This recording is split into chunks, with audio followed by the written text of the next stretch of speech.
Merci de votre invitation. Vous êtes patient. Ça fait 3 ans que vous m'invitez. Donc ceux qui sont là ne sont même pas au courant, mais ça fait 3 ans que ça dure. Je suis content de venir dans un endroit où on ne m'attend pas, où on ne m'attendrait pas, vu de l'extérieur. Et je suis très heureux d'apprendre que ceux qui payent pour organiser cette école sont dans l'obligation d'avoir à me supporter, parce que je viens les combattre. Je ne crois pas que vous soyez la chose de l'école. Mon pari, c'est sur la conscience de chacun. J'ai vaguement le pressentiment qu'une peut-être majorité d'entre vous n'est pas de mon opinion, mais sans doute j'ai aussi le pressentiment que nous avons à l'unanimité peut-être un espace commun d'interrogation sur le sens de l'existence et sur les destinations que le futur pourrait prendre, puisqu'on a maintenant la quasi-certitude, en tout cas c'est le sens de mon livre, que le futur ne reproduira absolument rien du passé. Et donc, j'arrive dans un moment de votre vie, j'y porte une parole, on verra quel sera son effet. Pour certains d'entre vous, ça sera la première et la dernière fois que vous entendrez un orateur de gauche. Au moins, ça vous apprendra qu'on n'est pas des animaux et qu'on est moins bestiaux que ne vous le disent vos pères. Alors je viens à mon livre parce que sinon on va perdre du temps et il y a beaucoup de choses à dire dessus.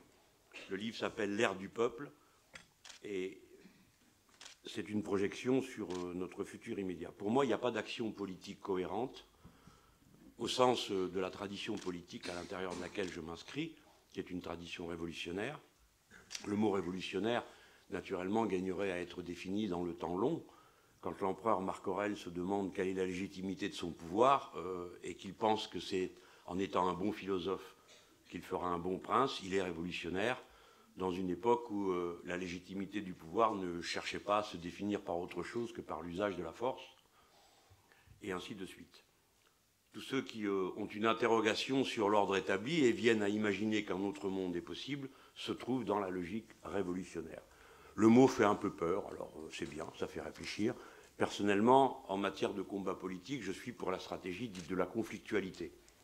C'est-à-dire que je ne crois pas que ce soit en caressant les gens dans le sens du poil qu'on les fait réfléchir. Je pense que structurellement, d'ailleurs, c'est en contestant l'ordre établi, en le remettant en cause, qu'on se met dans la disposition d'esprit d'y réfléchir le plus profondément. Le conflit crée de la conscience, pas le consentement. Le consentement, nous sommes dressés à ça. Nous naissons et dès notre berceau, nous cherchons dans le regard de notre mère les approbations qui vont nous permettre de nous constituer en tant qu'être humain et à commencer à empiler l'expérience, ce phénomène de la mémoire cumulative qui est bien connu en anthropologie et qui va nous constituer un variant d'échelle d'individu à société. Nous consentons à l'ordre établi parce que sinon nous ne pouvons pas prendre notre place parmi la société, des enfants, des adultes et ainsi de suite. Et arrive le moment où notre conscience vient à s'éveiller sur le sens de l'ordre auquel nous avons consenti. Mais il y a des gens qui n'y réfléchissent jamais parce qu'ils pensent que les choses sont comme ça, qu'elles ont toujours été comme ça et que, ma foi, on n'y peut rien. Il y a toujours eu des pauvres, il y a toujours eu des riches, il y a toujours eu des grands, il y a toujours eu des petits, il y a toujours eu des hommes, il y a toujours eu des femmes, et qu'est-ce que vous voulez y changer? Et en plus, vous venez nous expliquer que vous allez faire l'égalité, alors que de l'égalité, il n'y en a nulle part.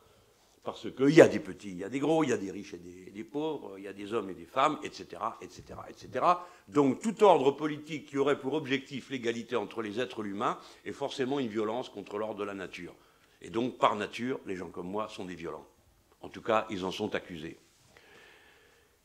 Et pendant des générations, nous avons combattu pour essayer de faire valoir que la similitude des êtres humains pouvait être constatée et que donc leur droit à l'égalité était fondé. Vous connaissez la Déclaration des droits de l'homme et c'est l'article 1 qui postule que nous naissons libres et égaux en droit. Toute la question est de savoir si après être nés libres et égaux en droit, on l'est réellement, et en fait. Et la tradition du socialisme s'inscrivait comme la volonté de faire correspondre l'égalité réelle à l'égalité formelle qui était consentie par la Déclaration des droits de l'homme. C'est une période révolue. Ma réflexion porte sur le... Vous allez voir en quoi elle est résolue, parce que la question est tranchée, de savoir si l'égalité est possible ou pas. Elle est tranchée par un fait qui n'a rien d'idéologique. C'est la certitude absolue qu'il n'y a qu'un seul et unique écosystème compatible avec la vie humaine. Et que dès lors, si cet écosystème est détruit, eh bien la nature continuera, la Terre continuera à traverser l'espace infini, peut-être même subsistera-t-il quelques espèces que nous connaissons aujourd'hui, comme les cafards, les fourmis et 2 ou 3 personnes que je connais, mais que pour le reste, la vie humaine ordinaire sera rayée de la carte. Si donc il n'y a qu'un seul écosystème qui est compatible avec la vie humaine, c'est bien que nous sommes tous semblables. Je ne dis pas similaires, semblables. Exactement comme l'écrivaient les gens qui protestaient contre l'esclavage au XVIIe siècle et qui écrivaient sur les murs de la petite chapelle de Champagné en Haute-Saône, Dieu nous a créés comme ses créatures et fait de nous tous des semblables. Alors ils se référaient à Dieu, mais avec ou sans Dieu, de toute façon, les êtres humains sont semblables et ils peuvent le vérifier puisqu'ils dépendent du seul et unique écosystème compatible avec leur vie. Dès lors, la question des biens communs, l'air, l'eau, confirme l'intuition initiale du communisme. Le fait qu'on sait qu'on ne pourra pas s'en sortir les uns comme les autres confirme l'intuition initiale du socialisme. Et l'idée que chacun d'entre nous n'est pas seulement appelé à dire ce qui est bon pour lui, mais à dire ce qui est bon pour tous, confirme l'intuition initiale du républicanisme dans lequel on ne se contente pas de dire ce qui est bon pour soi, mais on dit ce qui est bon pour tous. Si bien que les 3 matrices dont je me réclame dans le temps long ont été revisitées et confirmées par l'écologie politique, raison pour laquelle je combine dans mes slogans les 3 idées. Mon livre part de la thèse suivante. Il n'y a pas de crise. L'humanité est entrée dans une bifurcation totale de son histoire. Une bifurcation est un événement d'une nature différente de la crise. La crise est une rupture momentanée de l'état d'équilibre avant un retour à l'état initial.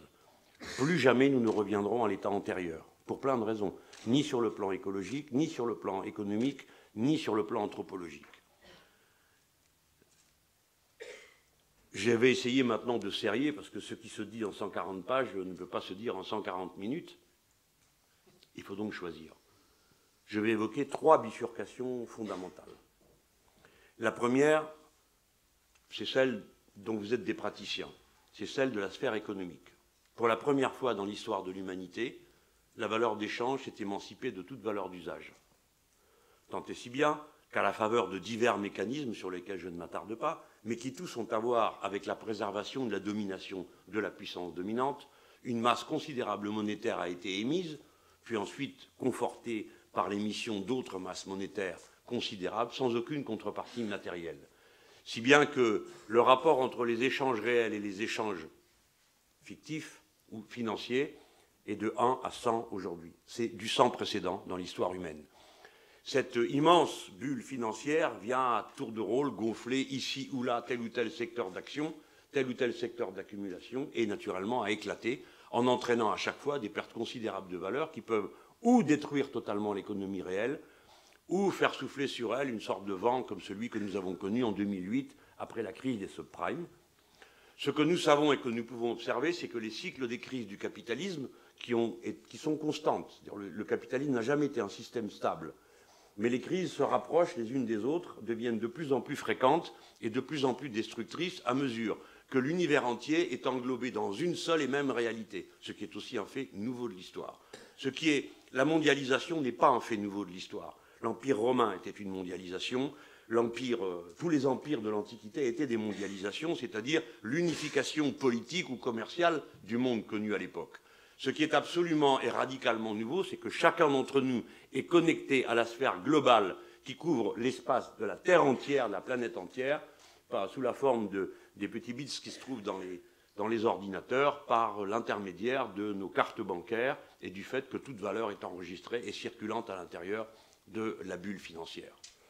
Cette interconnexion absolue crée un ordre particulier de l'économie. S'il fallait l'étudier comme une structure physique, et on peut et on doit l'analyser comme ça, on verrait que nous sommes dans ce qu'on appelle un système métastable, c'est-à-dire un système à la limite de l'équilibre, où une pichenette à un endroit provoque une déformation de la structure globale, quelle qu'en soit l'étendue, et même sa déformation d'une manière radicale et absolue.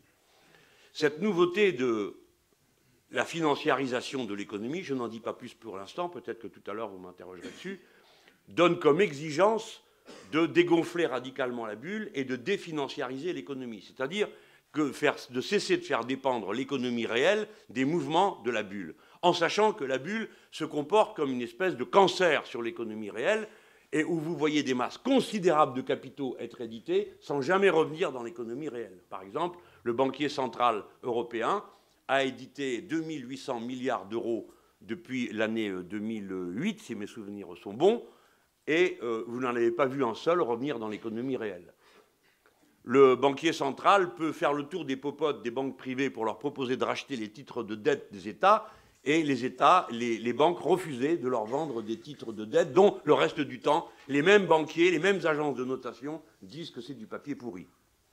Ce paradoxe de l'économie financière surplombant absolument l'économie réelle, vous le rencontrez tous les jours. La définanciarisation est un objectif. En même temps, quelqu'un a parlé tout à l'heure très justement du temps qui serait de l'argent.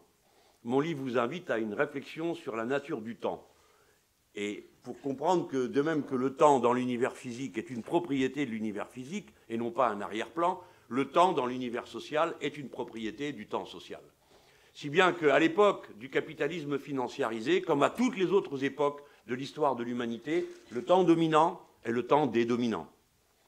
Et si autrefois dans l'agriculture et les sociétés rurales, le temps dominant était celui des saisons, celui du pharaon allant prier pour faire lever l'étoile de Sirius qui déclenchait la crue, aujourd'hui le temps dominant c'est le temps zéro et c'est à lui que va tout le pouvoir, celui des transactions instantanées, à la nanoseconde, dans les grands centres, ça s'appelle je ne sais plus comment, vous le savez mieux que moi, le trading je ne sais quoi, et c'est pourquoi je l'évoque, parce que c'est une des mesures par lesquelles on s'aperçoit qu'il est possible de rompre le process de la financiarisation. Par exemple, si on décidait d'interrompre la cotation en continu, on aurait pris une des mesures de ralentissement du temps qui va commencer à réduire le pouvoir de la bulle financière par rapport à l'économie réelle. Je n'en dis pas plus, je passe au deuxième point.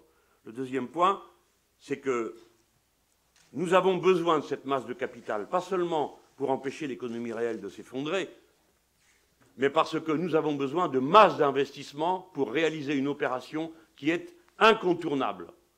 La mutation économique en profondeur de notre système de production, d'échange et de notre modèle de consommation.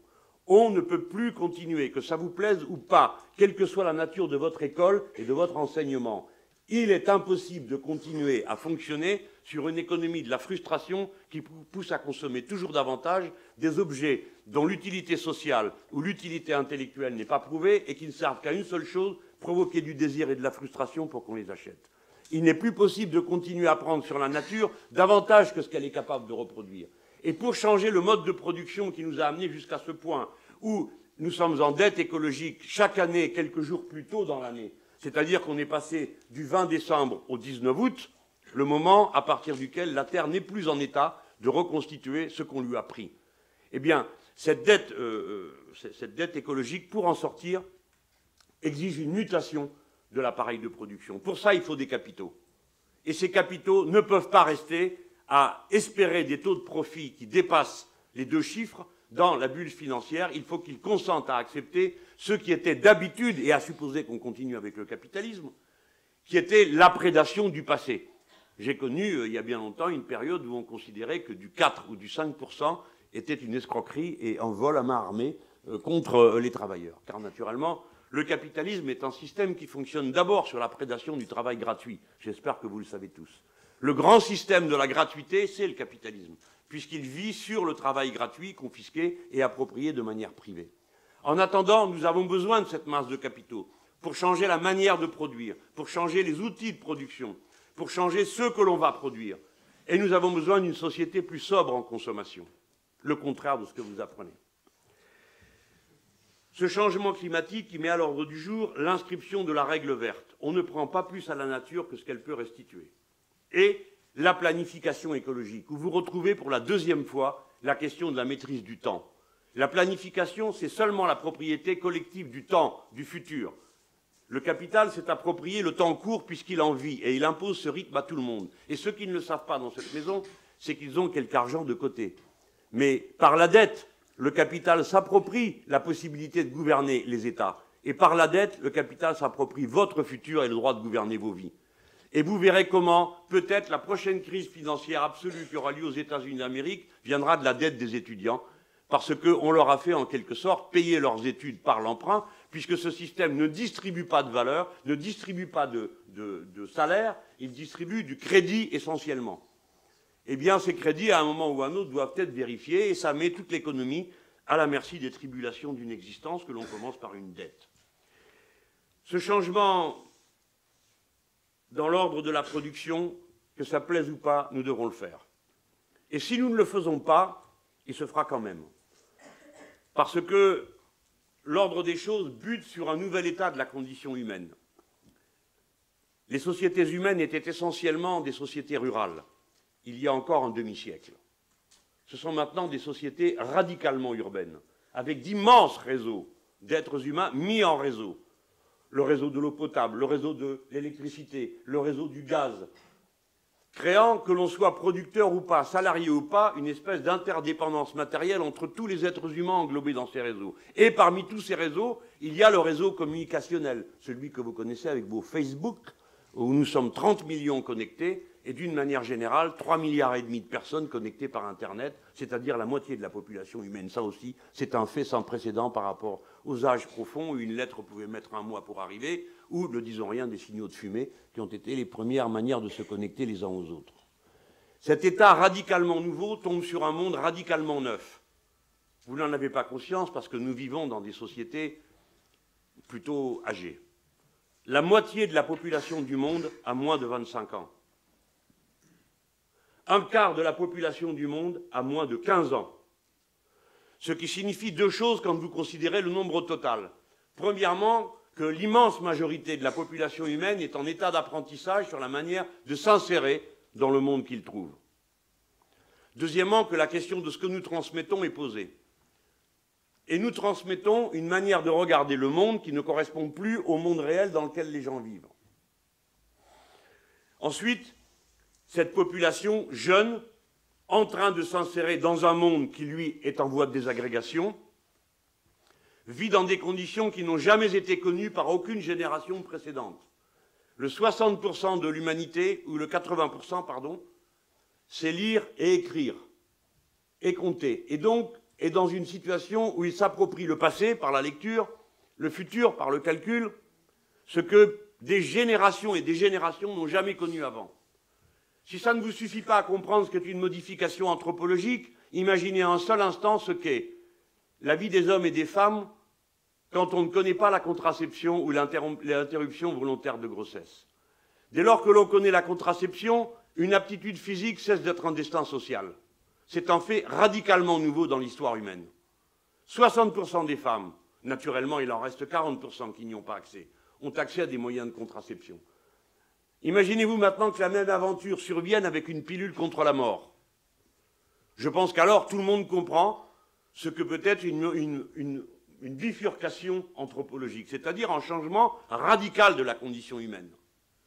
Eh bien, avant que la crise ne commence, que nous ayons commencé à empoisonner sérieusement l'air, l'eau, la terre, l'espérance de vie et l'espérance de vie en bonne santé allait augmentant. Maintenant, elle commence à reculer dans les pays développés et en France depuis cette année.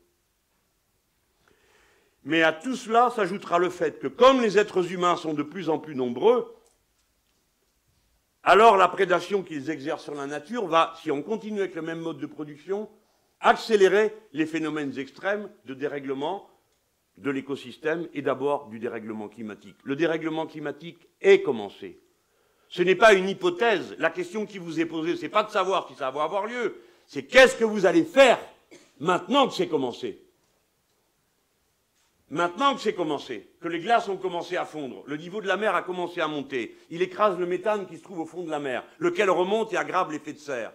Ce ne sera donc pas une progression linéaire, ce sera une progression statistique. Ça signifie pendant un temps ça progresse, puis ça reste sur le même palier, puis ça bondit. Et ça va bondir nécessairement à cause de ces glaces qui remontent du fond de la mer, du permafrost qui fond, etc. La masse de l'eau qui a fondu depuis les pôles ne se retrouve pas dans la hauteur de l'océan. Où est passée cette flotte?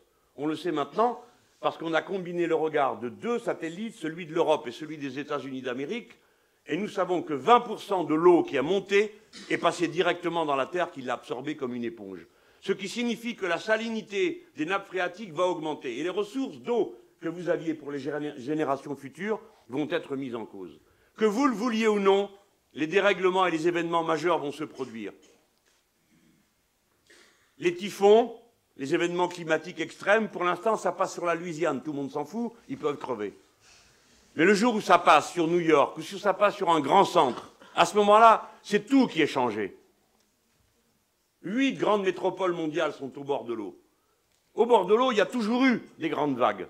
Autrefois, l'événement extrême, c'était des vagues de 20 mètres. Maintenant, l'événement extrême, c'est des vagues de 40 mètres. Autrefois, quand la vague d'un tsunami passait sur tel ou tel rivage, il y avait des cabanes de pêcheurs. Maintenant, il y a des centrales nucléaires. Ne croyez pas que ça soit réservé aux Japonais, où l'incident n'est toujours pas fini de Fukushima, et où l'océan continue à être pollué. Il n'y a que vous pour croire que les océans ne sont pas tous en communication les uns avec les autres. Je dis vous, nous autres, les êtres humains, parce que nous avons donné des noms différents à chacune des flaques. Mais elles sont toutes connectées entre elles, et par conséquent, le pas bon qui sort là-bas, vous le boufferez un jour, si ce n'est pas déjà commencé. Ces événements extrêmes, ils se sont aussi produits en France. Si vous ne le savez pas, la centrale nucléaire de Blaye est dans l'estuaire de la Gironde. En 1999, il y a eu des creux de 7 mètres et un vent de 140 km à l'heure. Heureusement, un ingénieur a compris qu'à ce rythme, les prises d'eau froide allaient être obturées. Il a donc arrêté le fonctionnement de la centrale et nous n'avons donc pas eu un accident nucléaire. Je vous signale que Bordeaux est à 50 km de la centrale de Blaye. Par conséquent, l'élévation du niveau de la mer va vous confronter à un problème commercial extrêmement important. Dans quoi faut-il miser son argent? Les sociétés de déménagement? Ou bien est-ce qu'on va essayer de trouver... Ça vous fait rire? Mais non, ne riez pas. Je connais un État en Inde où, comme ils sont inondés tous les 3 mois, eh bien, ils ont pris la seule solution raisonnable qu'il y avait à faire. Devinez laquelle? Apprendre à nager à tout le monde. Et donc, les services municipaux, de rue en rue, vont repérer qui sait nager et qui ne sait pas nager. Donc, soit c'est chacun pour soi, soit c'est tous ensemble. Et ça, c'est des grandes questions de l'ordre de la politique. Chacun pour soi ou tous ensemble. Au-delà de la politique politicienne qui est d'un maigre intérêt, surtout dans une période où tous font la même politique. Chacun pour soi ou tous ensemble. C'est deux modèles politiques complètement différents. Ce changement climatique, ce dérèglement du rapport à la nature, montre l'épuisement définitif des logiciels politiques traditionnels. Je dis logiciels parce que ça fait sympa, mais on dirait les programmes. Un programme, ce n'est pas seulement une addition de mesures, c'est une vision sur l'histoire. Ne vous inquiétez pas, je vais vers ma conclusion. On a vu l'échec du communisme d'État. Son sort est réglé, il n'y en a plus. Il nous reste le programme libéral qui considère que la main invisible du marché est la combinaison, plus ou moins heureuse, mais en tout cas, plus elle est libre, mieux elle fonctionne, va permettre l'harmonie finale et la conjugaison des intérêts particuliers produire un intérêt général bienfaisant. Ce système repose sur l'idée qu'on produit et on produit encore. N'importe quoi, n'importe comment, du moment qu'on trouve des clients. Et s'ils n'en ont pas envie, qu'on peut faire naître le goût chez eux de n'importe quoi, du moment qu'on a une bonne communication. Et au fond, à la fin, tout le monde est heureux parce que tout le monde prospère, vit, a un travail, et ainsi de suite. Je pense que, quelle que soit l'opinion qu'on a sur l'intérêt de cette formule, elle est épuisée, parce qu'elle n'est pas compatible avec la survie de l'écosystème. Mais le logiciel social-démocrate ne vaut pas plus cher. Social-démocrate ou socialiste, ça dépend suivant les pays, le mot n'est pas le même. Pourquoi? Pas parce qu'ils ne sont pas assez à gauche ou je ne sais quoi, question qu'on me pose d'habitude. Comme si la gauche était une espèce de degré de teinture entre le rosé, le rouge, le blanc. Bon, tout ça est absurde. Que dit le logiciel social-démocrate? Nous allons corriger les inégalités par une répartition inégalitaire des fruits de la croissance. 3 bêtises en une phrase. Parce que si vous répartissez les fruits de la croissance, ça veut dire que vous ne touchez pas au capital accumulé. Mais le capital accumulé, ce n'est pas que de l'argent accumulé, c'est des rapports de force sociaux, c'est des rapports culturels. C'est un ordre de la société. Deuxième bêtise, c'est qu'il vous faut une croissance sans fin pour corriger les inégalités. Et ce n'est pas compatible avec l'ordre de la société. Enfin, s'agit-il de corriger les inégalités ou d'en étudier le contenu et de se poser une question sur la nature de la richesse? Qu'est-ce qu'une richesse? Bon, je laisse ça à votre appréciation.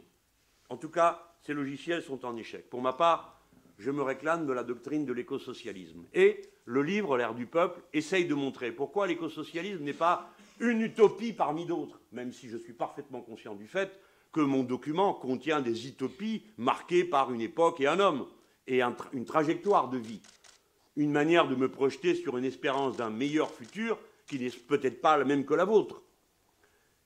Mais dans la tradition du matérialisme historique, le matérialisme ne signifie pas le goût des biens matériels, j'espère que vous le savez, c'est une école philosophique qui part de l'idée que les rapports qui comptent sont les rapports réels entre les choses et entre les êtres, et que tout est processus, tout est construction. À l'inverse du matérialisme historique, vous avez l'idéalisme philosophique qui considère qu'à l'inverse, la réalité est un accident d'idées pures. Je ne peux pas vous décrire bien l'idéalisme philosophique parce que je suis un matérialiste et que ça m'a toujours échappé de comprendre comment fonctionnait l'idéalisme philosophique. Mais enfin, en gros, c'est la caverne de Platon. Les choses sont des reflets d'elles-mêmes éclairées par l'arrière, en gros. Hein. Je résume. Éclairées par l'arrière. Il faudra que je la refasse celle-là, tiens. Bon, mes profs de philo doivent se retourner dans leur tombe, les malheureux. Dans l'école du matérialisme historique, on part de l'idée que les processus de transformation de la société sont le résultat de dynamiques internes à la société, qu'on le veuille ou non. On en avait une vision déterministe assez étroite, mécaniste, qui ignorait le principe d'incertitude et qui ne savait pas que tout déterminisme est probabiliste. Ça mettait très mal à l'aise tout le monde. D'ailleurs, il n'y a pas que les matérialistes historiques, ça mettait mal à l'aise. Einstein lui-même, en 1905, quand il a cette querelle avec ceux qui ont découvert la mécanique quantique, dit « Ah mais c'est pas possible, Dieu ne joue pas au dé ». Eh bien si. Le principe d'incertitude est une propriété de l'univers matériel et pas une difficulté à connaître de l'être humain. Dès lors, ça n'abolit pas le déterminisme. Je voulais juste vous préciser qu'il est probabiliste. Mais ça n'abolit pas le déterminisme. Et le déterminisme est le résultat de mécanismes auto-organisés. L'un d'entre eux est simple à comprendre. Pendant longtemps, on a pensé, nous, les matérialistes et les marxistes pour être plus précis, que l'histoire était l'histoire de la lutte de classe. C'est-à-dire de la société s'organiser autour de la bataille pour s'approprier la richesse. C'est vrai, mais pour que ce soit vrai, il faut d'abord commencer par avoir accumulé. Et l'accumulation est un résultat aussi bien culturel qu'économique. Le savoir humain et la conscience humaine se construisent par strates, une culture cumulative. Et cette culture cumulative dépend pour une bonne part, et ça c'est la contribution de mon travail personnel, cet emprunt au démographe, les fluctuations du nombre donnent les rythmes de l'histoire. Chaque fois que l'humanité a doublé, il s'est produit une révolution technique en son sein qui lui a fait faire un bond. Autrement dit, il ne suffit pas qu'il y ait des modifications génétiques de l'esprit humain pour que la société progresse. Si vous mettez un prix Nobel de physique dure en Laponie, tout seul, il est mort 2 heures après. Si personne ne vient lui expliquer, un Modeste Lapon ne vient pas lui expliquer comment on survit dans le très grand froid. Autrement dit, aucun aspect de la culture ne peut survivre sans s'enraciner dans une vision ou une épaisseur plus consistante de la culture elle-même. Alors, si les fluctuations du nombre sont la clé de l'histoire, vous observerez que nous sommes devenus 1 milliard au bout de 200 000 ans d'histoire humaine, à la fin du XIXe siècle, que lorsque je suis né, nous étions 2,5 milliards. Nous sommes aujourd'hui 7 milliards, et tantôt nous serons 9. Autrement dit, l'humanité a triplé dans l'espace d'une vie qui n'est pas finie. Triplé. Les changements gigantesques que je vous ai décrits tout à l'heure sont la conséquence du nombre. Et comme nous sommes 7 milliards, si nous ne changeons pas le mode de production, pour nourrir 7 milliards de personnes et les faire vivre comme nous vivons aujourd'hui, il faut 7 ou 8 planètes. Nous sommes donc dans une impasse objective qu'il est impossible de dépasser sans changer le mode de production et les modes de consommation. Voilà pourquoi la révolution citoyenne, dont je suis le porte-parole, est un événement inéluctable et non pas un événement idéologique. En quoi consiste-t-elle? Elle consiste dans le fait que les gens s'approprient les décisions qui leur permettent de régler les questions de leur vie quotidienne. Pas un schéma théorique. Ce n'est pas un matin où les gens se lèvent en disant, page 20, Mélenchon nous a expliqué que quand nous faisons la révolution citoyenne, nous devons faire ceci ou cela. Or, le mécanisme du capital financiarisé, c'est une confiscation de la décision collective au profit de la décision oligarchique. Pourquoi? Parce qu'ils sont méchants? Oui, bien sûr. Ils sont égoïstes? Naturellement. Ils sont stupides et cruels? Ça va de soi. Ils n'ont aucun intérêt pour les autres êtres humains? Bien sûr. Mais ce n'est pas le sujet. S'ils agissent de cette manière, c'est parce que pour que le capital réalise dans la sphère financière ses profits les plus grands, il faut qu'il s'émancipe de toute contrainte et de toute règle. Il considère que sa propre progression est un objectif en soi. Et la source de toutes les règles, c'est la population humaine qui se met à décider et à faire des lois. Voilà pourquoi, contrairement à ce qui était autrefois une évidence pour tout le monde, que le capitalisme marchait de pair avec la démocratie, nous pouvons dire que dans la période du capital financier, le capitalisme marche de pair avec la violence autocratique et avec l'oligarchie. De la sorte, la latéralisation n'est plus entre droite et gauche, prolétaires et petits patrons, mais entre oligarchie, le petit nombre des êtres humains qui possèdent à eux tout seuls autant que tous les autres, le 1% qui possède autant que le 99%, et le peuple, c'est-à-dire cette masse immense de gens qui se trouvent concentrés dans les réseaux urbains et qui ont des intérêts communs de survie, quel que soit leur niveau, quelle que soit leur richesse, quelle que soit leur taille, quel que soit leur âge, quel que soit leur sexe. La doctrine de l'écosocialisme, je finis là-dessus, je la résume en 1 minute. Premièrement, il n'y a qu'un seul écosystème compatible avec la vie humaine. Donc, nous sommes tous semblables. Donc, il y a un intérêt général humain. S'il y a un intérêt général humain, c'est à nous de le définir parce que personne ne va nous le dire. Et on a intérêt à ce que personne ne nous dise lequel il est, parce que sinon ça s'appelle une vérité révélée, et qu'on ne peut pas définir librement l'intérêt général s'il y a des vérités révélées qui viennent s'intercaler au milieu. Voilà pourquoi. Premièrement, la démocratie est une nécessité absolue. Et la démocratie, ça veut dire des points de vue contraires. Pas le même sous divers emballages. Deuxièmement, que l'État et la religion doivent être absolument séparés, comme n'importe quelle autre vérité révélée doit être séparée de la décision collective. Troisièmement, que pour décider librement, les uns ne doivent pas dominer les autres. Le patron, l'ouvrier, quand on prend la décision, l'homme, la femme, et ainsi de suite. Ainsi, on retrouve la totalité des concepts qui animaient autrefois le courant progressiste, revisités par l'ardente obligation de l'écologie politique et du républicanisme que je viens de vous présenter. Là, je viens en plus de faire un exploit, c'est que j'ai fait moins de 40 minutes pour vous raconter tout ça. Je vous remercie pour votre patience.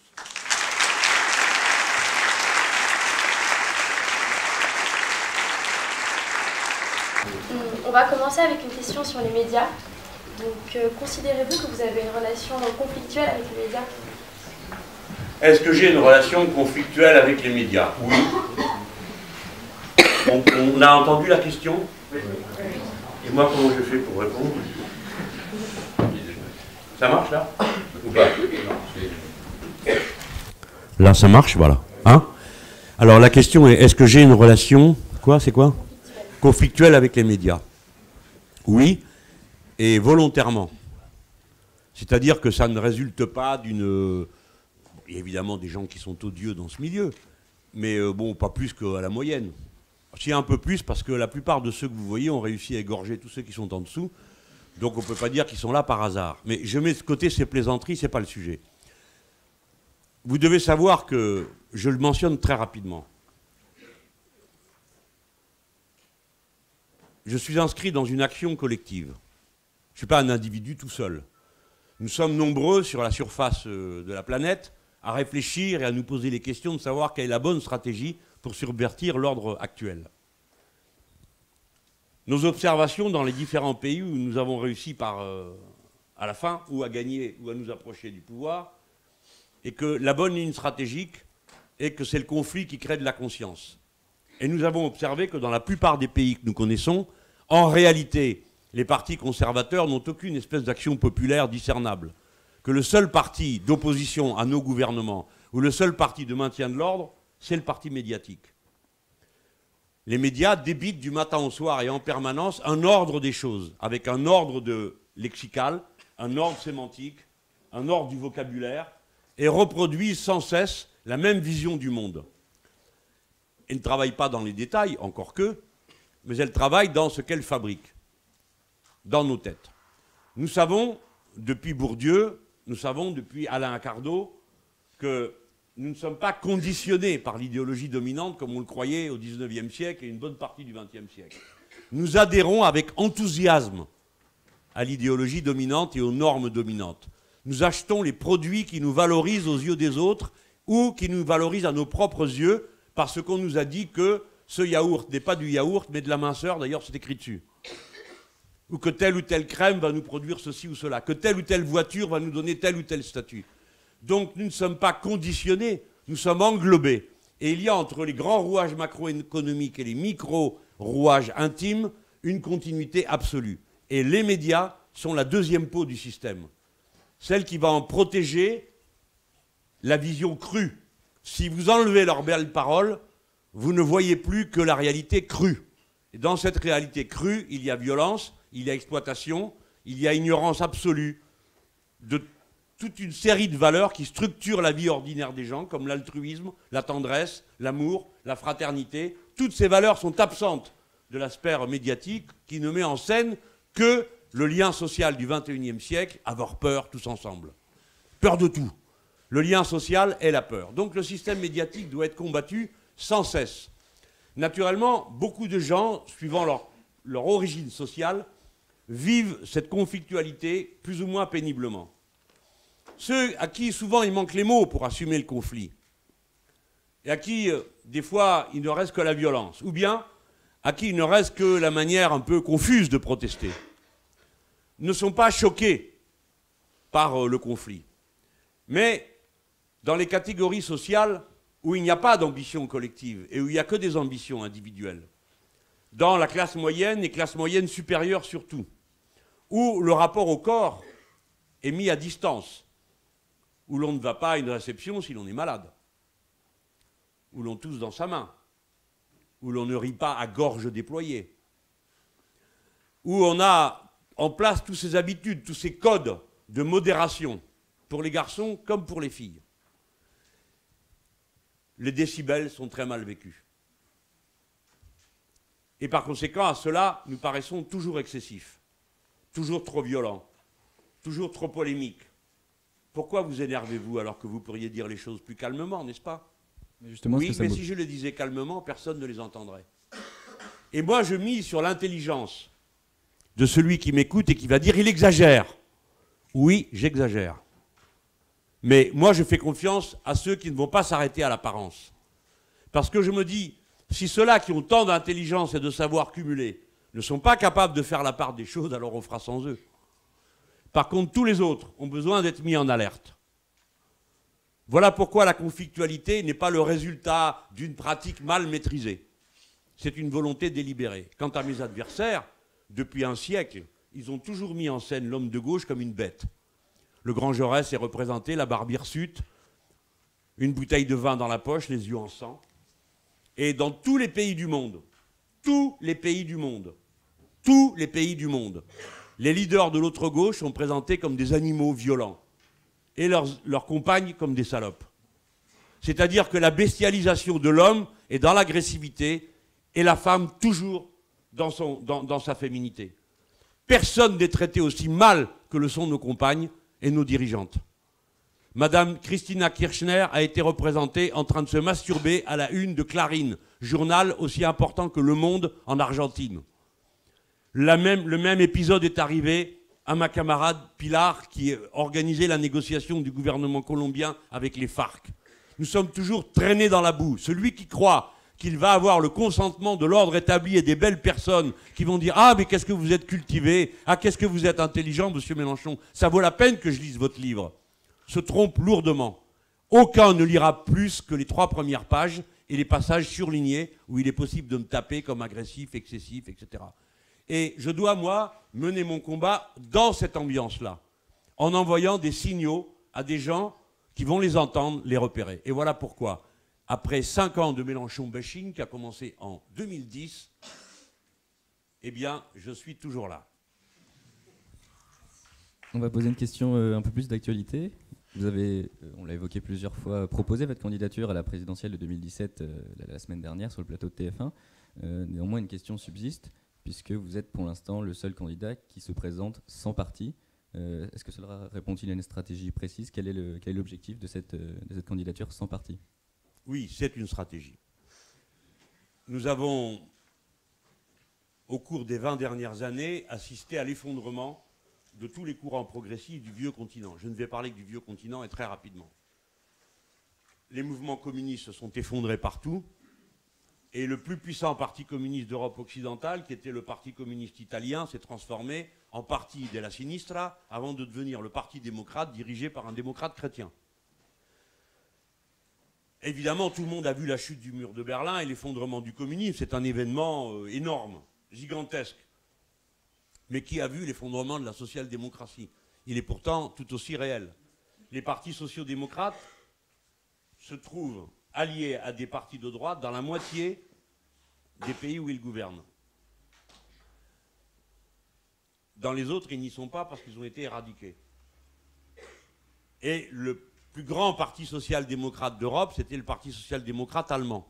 Il est allié avec la droite et il fait la même politique. Et toute l'Europe, le mouvement dit social-démocrate, qui autrefois négociait des avantages pour les salariés avec le patronat national, complètement suffoqué par la transnationalisation du capital, s'est effondré comme stratégie. Évidemment, la vie est toujours la plus forte et le courant de rébellion, d'insoumission est rené partout. Il balbutie, il se cherche. Naturellement, il traverse les anciennes structures. Donc vous avez des scissions de partis socialistes, des scissions d'anciens partis communistes. Vous avez des hommes de ma génération, ici en France, en Angleterre avec Corbyn, avec Bernie Sanders aux États-Unis. Tout le monde avait oublié que le courant démocrate aux États-Unis avait un profond ancrage social-démocrate dans le passé. Ce sont les rameaux qui persistent dans l'idée qu'on peut changer les choses et qu'une stratégie, entre guillemets révolutionnaire, est toujours praticable. Une première vague a vu la naissance de partis naître de cette manière-là. Les premiers, c'est Die Linke en Allemagne, par la conjonction d'une scission du Parti socialiste allemand et des anciens communistes de l'Allemagne de l'Est, qui sont extrêmement modérés et qui sont bien plus modérés que des socialistes ordinaires. Et la même formation politique s'est retrouvée en Grèce, qui s'appelait Synapismos, qui est devenu Syriza ensuite. Et le Front de gauche en France, Izquierda Unida en Espagne. Nous avons atteint notre paroxysme sur cette ligne avec la victoire en Grèce. Et le paroxysme aussi de nos ambiguïtés, puisque la victoire en Grèce s'est transformée quasi instantanément en une capitulation. Parce que notre courant à cet endroit-là s'est brisé sur son incapacité à formuler une stratégie alternative à l'intégration européenne aux conditions de la Troïka. Immédiatement, depuis les élections européennes dernières, une autre poussée s'est faite, davantage sous l'inspiration des courants arrivés d'Amérique latine, et qui s'est traduit par Podemos. Podemos n'a rien à voir avec Syriza, même si beaucoup font des gargarismes avec les deux, Syriza et Podemos, c'est qu'ils n'y connaissent rien, ils ne savent pas que ces deux formations n'ont rien à voir l'une avec l'autre. Podemos est plus proche de ce que j'ai d'abord entrepris avec le mouvement pour la 6e République et que je renouvelle avec la France insoumise. C'est-à-dire qu'on considère que la société va vers un point qui s'appelle qu'ils s'en aillent tous. Et ce point qu'ils s'en aillent tous est un rejet de tout, de toutes les institutions, toutes, sans exception. La police, la justice, les médias, la politique, tout est rejeté parce que les gens sont exaspérés de voir l'incompétence, la corruption, la caste bénéficier de privilèges absurdes. Et quand je dis absurde, c'est qu'aussi bien des gens de la classe moyenne ou des gens qui ont des moyens de vivre confortablement s'indignent de l'immoralité du système et des privilèges de la caste, alors qu'elle se sent en état de gérer rationnellement la société. Quand on arrive à ce point qu'ils s'en aillent tous, tout est balayé. Quand j'ai écrit le livre Qu'ils s'en aillent tous, je l'ai présenté au bureau politique de mon parti. Et il était frappant de voir la coupure d'âge. Les plus anciens, qui étaient des militants venus du syndicalisme et de l'action politique, trouvaient que c'était excessif de dire qu'ils s'en aillent tous. Et les plus jeunes, c'est-à-dire ceux qui avaient 30 ans et moins, trouvaient que c'était un peu mou et qu'il valait mieux dire « dégage ». Et je regrette de ne pas les avoir écoutés, parce que c'est sous le slogan « dégage » que se sont fait les révolutions arabes. Dites arabes, parce qu'on n'a pas très bien compris en quoi elles étaient arabes, vu qu'elles posaient des mots d'ordre qui étaient universels. Le dégagisme viendra en France. Il est commencé. Le dégagisme, il apparaît à travers une abstention monstrueuse.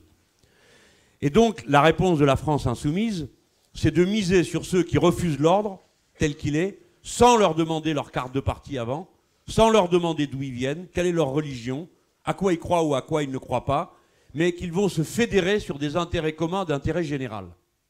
Et donc, il va chercher à faire apparaître l'intérêt général dans toute lutte particulière, qu'elle soit sociale, écologique ou autre. Elle passe à côté des partis volontairement, parce que j'ai fait l'expérience de l'inutilité et l'impossibilité de construire un mouvement de masse à partir d'un cartel de partis comme l'était le Front de gauche. On n'y est pas arrivé. En 3 élections, la puissance accumulée pendant l'élection de 2012 a été dispersée dans une myriade de stratégies plus misérables les unes que les autres, d'alliances ici et là, dans lesquelles plus personne ne s'y retrouve. Plus personne ne se retrouve. J'en ai donc tiré la conclusion, quand j'ai vu arriver cette histoire fumeuse de primaire, qu'on était reparti à se rendre illisible jusqu'au mois de novembre prochain. Alors, c'est peut-être pas l'avis de tout le monde ici, mais si vous voulez, quand vous avez Madame Le Pen qui est déjà candidate, M. Sarkozy, M. Fillon, M. Juppé, qui sont des gens qui sont quand même habiles, capables de défendre leurs idées, et qui le font, ils font le travail, eux, pour leurs idées, ils le font. Eh bien, il était quand même incroyable que la gauche, ou les gens qui appartiennent à ce courant progressiste, restent les 2 pieds dans le même soulier, avec pour unique débat, le débat sur le débat et la manière de discuter, jusqu'en novembre prochain, en se tirant la bourre et en s'entre-assassinant. C'est pourquoi j'ai décidé, vous savez, quand un problème est compliqué, vous connaissez la formule, dans l'Orient compliqué, je m'avance avec des idées simples. Bon, quand un problème est compliqué, il faut toujours aller chercher dans l'Antiquité quel est le mythe qui vous permet, ou la légende qui vous permet d'y répondre. Face à un problème compliqué, le plus compliqué qu'il y avait, c'était défaire le nœud gordien. Tout le monde venait dessus et tirait sur un bout ou sur un autre, jusqu'à ce qu'arrive Alexandre, qui vient avec un sabre et coupe en 2 le nœud, le problème est réglé. Voilà, il ne fallait pas accepter l'importance du nœud. Il fallait plutôt accepter l'importance de l'action. Donc oui, voilà, c'est une ligne stratégique, c'est ça que je veux vous dire.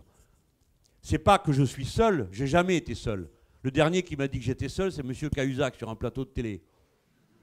On peut faire le bilan, comparer, hein, de qui est le plus seul aujourd'hui et pourquoi. Donc c'est pas un problème de solitude ou de solo, comme j'ai entendu encore plus bêtement m'en accuser. Je suis un déclencheur, ça correspond à une stratégie, à une vision de l'histoire. Et voilà. Et est-ce que vous songez tout de même à vous présenter à la primaire à gauche, puisque vous pouvez très bien aujourd'hui défendre vos idées, mener votre combat, non pas seul, mais avec 100 partis, et ensuite revenir, éviter le débat sur le débat, mais arriver au moment du débat? Non. Ça a le mérite d'être clair. Je vais vous dire pourquoi. Je vous ai dit tout à l'heure que j'étais matérialiste, c'est-à-dire que j'analyse les faits, non pas dans leurs intentions, mais dans leur réalité. Comment ça marche une primaire? D'abord, d'où ça vient? Des États-Unis d'Amérique. C'est pas pour ça que c'est mauvais, mais il faut comprendre pourquoi il y a des primaires aux États-Unis d'Amérique. Tout simplement parce qu'il n'y a qu'un tour à l'élection. Il n'y a qu'un tour. Et c'est une élection au 2e degré, parce que tout le monde doit se souvenir que Bush a été élu face à Al Gore, alors qu'il avait moins de voix, mais il avait plus de mandats des États. Donc faire des primaires, c'est se donner une chance de gagner une majorité de vote au 2e degré au Congrès des États-Unis d'Amérique. Donc ça correspond à une situation bien particulière où ça a son efficacité. En France, la primaire, ça s'appelle le 1er tour normalement. Vous venez et puis c'est les électeurs qui décident. Mais la Ve République a complètement faussé le jeu, puisqu'il n'y en a que 2 qui peuvent être présents au 2e tour. Si bien que tout le mécanisme s'est transformé en une espèce de course de chevaux. Et quand quelqu'un est absolument certain d'être au 2e tour, que tout le monde, paraît-il, déteste, eh ben on ne parle plus de la 2e place. Traduit, comme Mme Le Pen est sûre d'être au 2e tour, paraît-il, avant même que l'élection ait lieu, et 1 an et demi avant, alors on ne parle plus que de la 2e place. Et comme la 2e place est un problème, eh ben, justement, on pourrait aussi supprimer le 1er tour. La primaire est une machine à supprimer le 1er tour. Examinons-la socialement. Qui va voter dans une primaire? Nous avons 2 expériences socialistes de la chose. Les socialistes ont eux-mêmes fait une étude sur qui venait voter. C'est socialement très typé. C'est la classe moyenne et moyenne supérieure des centres urbains.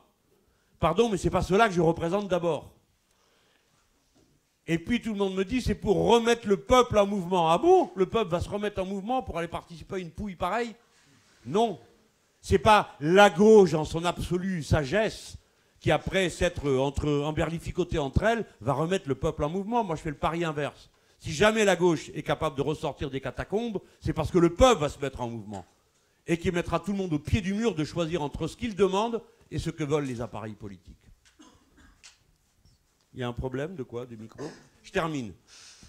Aller à la primaire, c'est se clouer pendant des mois entre des gens qui sont quasi voisins d'idées à expliquer pourquoi lui n'est pas le bon. Et comment ça finit? Toujours de la même manière. Qui est le meilleur? Puisqu'on est tous pareils. Ce qui n'est pas vrai. Je n'ai rien à voir avec M. Hollande, pour la raison qu'il défend, pas sa personne, la politique de l'offre et que je défends la politique de la demande. Je ne vais quand même pas aller à une élection, c'est lui qui peut gagner.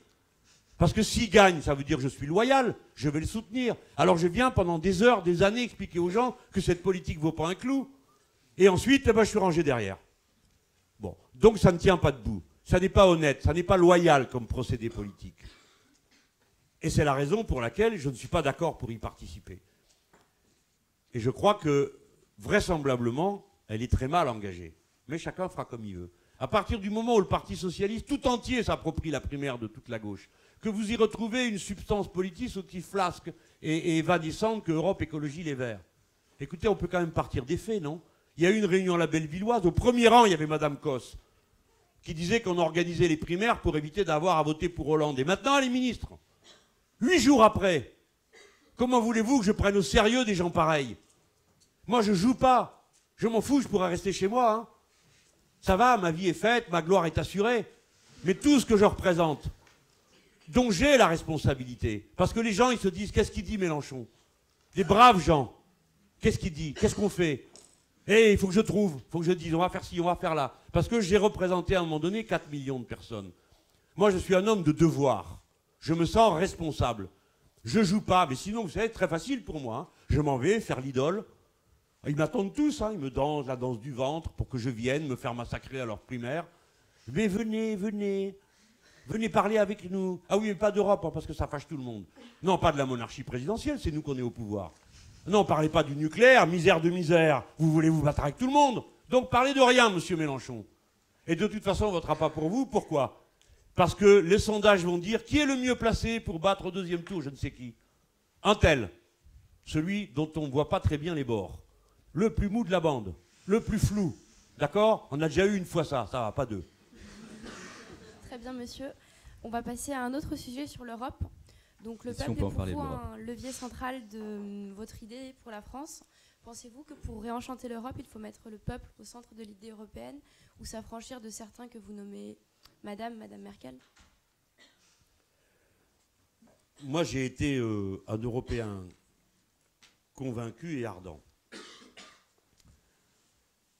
Historiquement, le camp progressiste était très pro-européen, par haine de la guerre.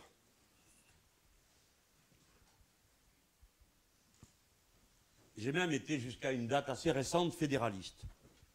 Mais on m'a dit, vous Mélenchon, c'est pas l'Europe que vous êtes en train de décrire, c'est la grande France.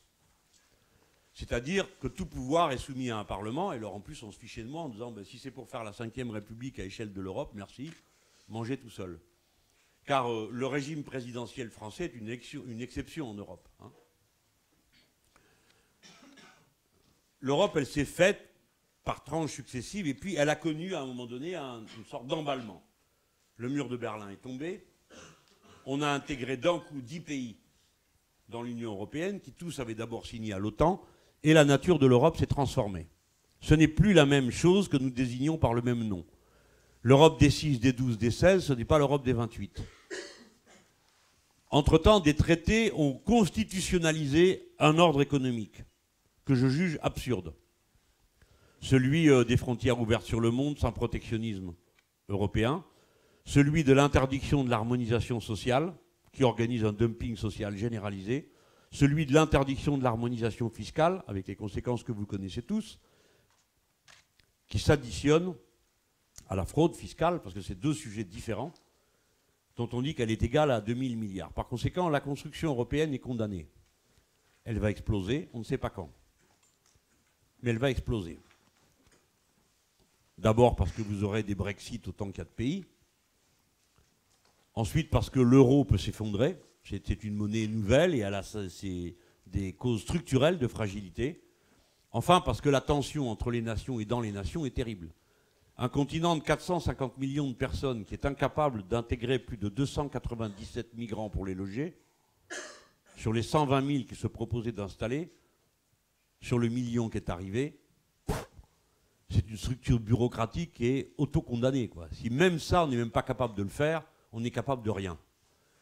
L'Europe provoque des guerres, l'Europe provoque des famines, l'Europe provoque des rapports totalement inégaux avec les pays, notamment qui pour nous sont très importants, nous Français, que tous les pays de l'Afrique.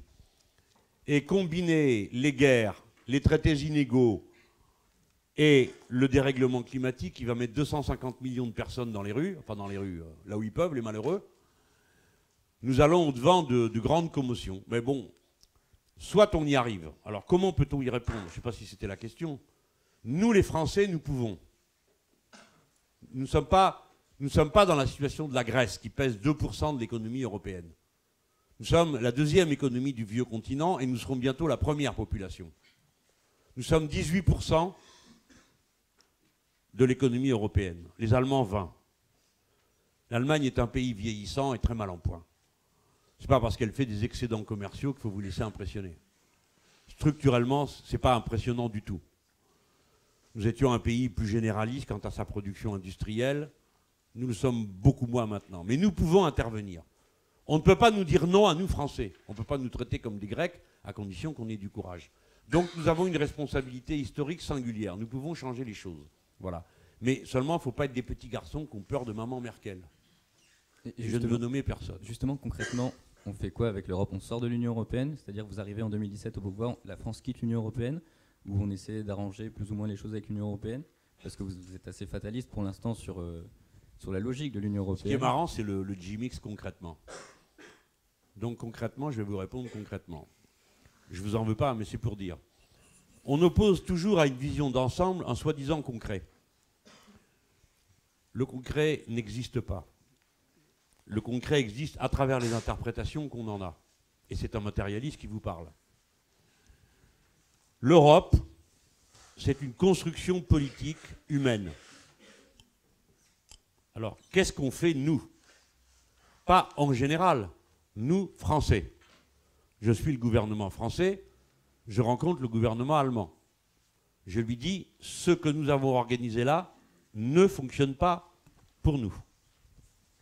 Vous êtes une population vieillissante. Vous avez intérêt à des niveaux d'action et des niveaux de taux de profit qui vous permettent de payer les retraites par capitalisation de notre classe moyenne et moyenne supérieure, qui a partout des contrats de retraite par capitalisation. Vous avez donc besoin que le capital soit mieux rémunéré que le travail. C'est structurel, ce n'est pas une affaire de méchanceté ou d'allemand ou de je ne sais pas quoi.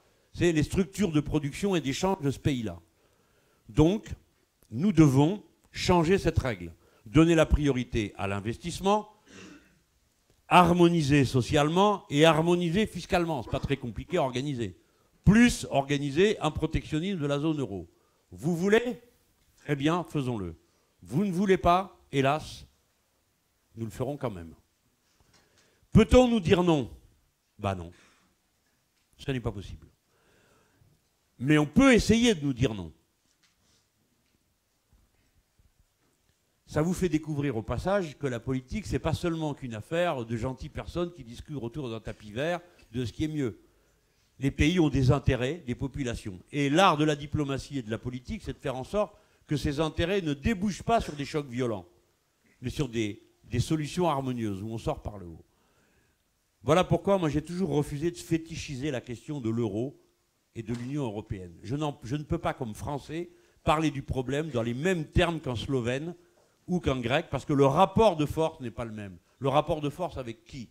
Avec le capital et avec le capital financier transnationalisé, et en particulier avec le gouvernement allemand, qui est composé de sociodémocrates et de droite, qui ont une ligne politique qu'ils imposent à tout le reste de l'Europe, qui est la ligne de l'idéologie ordolibérale. Ça consiste à dire l'économie n'a rien à voir avec la politique, ne vous en mêlez pas, ça a ses propres lois, et la loi en question, c'est la loi du marché, c'est la loi de la main invisible, c'est la loi de la libre circulation des marchandises, etc., etc. Vous connaissez tout ça par cœur, de la concurrence libre et non faussée, comme tout le monde le sait, avec le résultat merveilleux que ça a.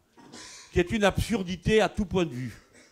Parce que ça postule que la transparence permet l'information et qu'un organisme sain est un organisme ouvert. Plus il est ouvert, plus il est sain.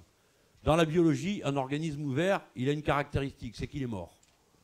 Une cellule totalement ouverte est morte. Et quant à la transparence, c'est un rêve de névrosé. Rien ne vit dans la transparence. Et à plus forte raison, certainement pas les échanges.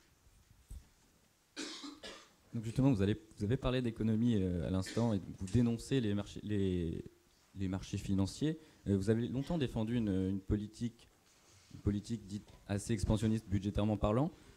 Est-ce qu'il n'y a pas la crainte que justement on soit encore plus dépendant des marchés financiers avec une dépense publique encore plus élevée, puisque avec une crainte des investisseurs justement et des taux d'intérêt plus élevés sur l'emprunt et notamment la dette? Vous n'avez pas tort si le mouvement de la vie était un mouvement, comment dire, abstrait. On m'entend ou pas? Oui. Je dis, il aurait raison de dire, mais monsieur Mélenchon, si vous êtes pour une politique d'investissement, c'est donc une politique laxiste de l'État, et donc vous vous rendez encore plus dépendant de la sphère financière mondiale. C'est vrai, si on en reste à des termes de comptabilité. Mais dans le feu de l'action, les choses ne se passent pas comme ça. Je vais vous dire pourquoi. D'abord parce que c'est un rapport de force. Le rapport de force a été organisé. Les agences de notation notent la valeur de chacun des protagonistes, des agents économiques, et cette notation est obligatoire. Et en fonction de cette notation, les taux ne sont pas les mêmes. D'accord ? Tout part donc de l'agence de notation.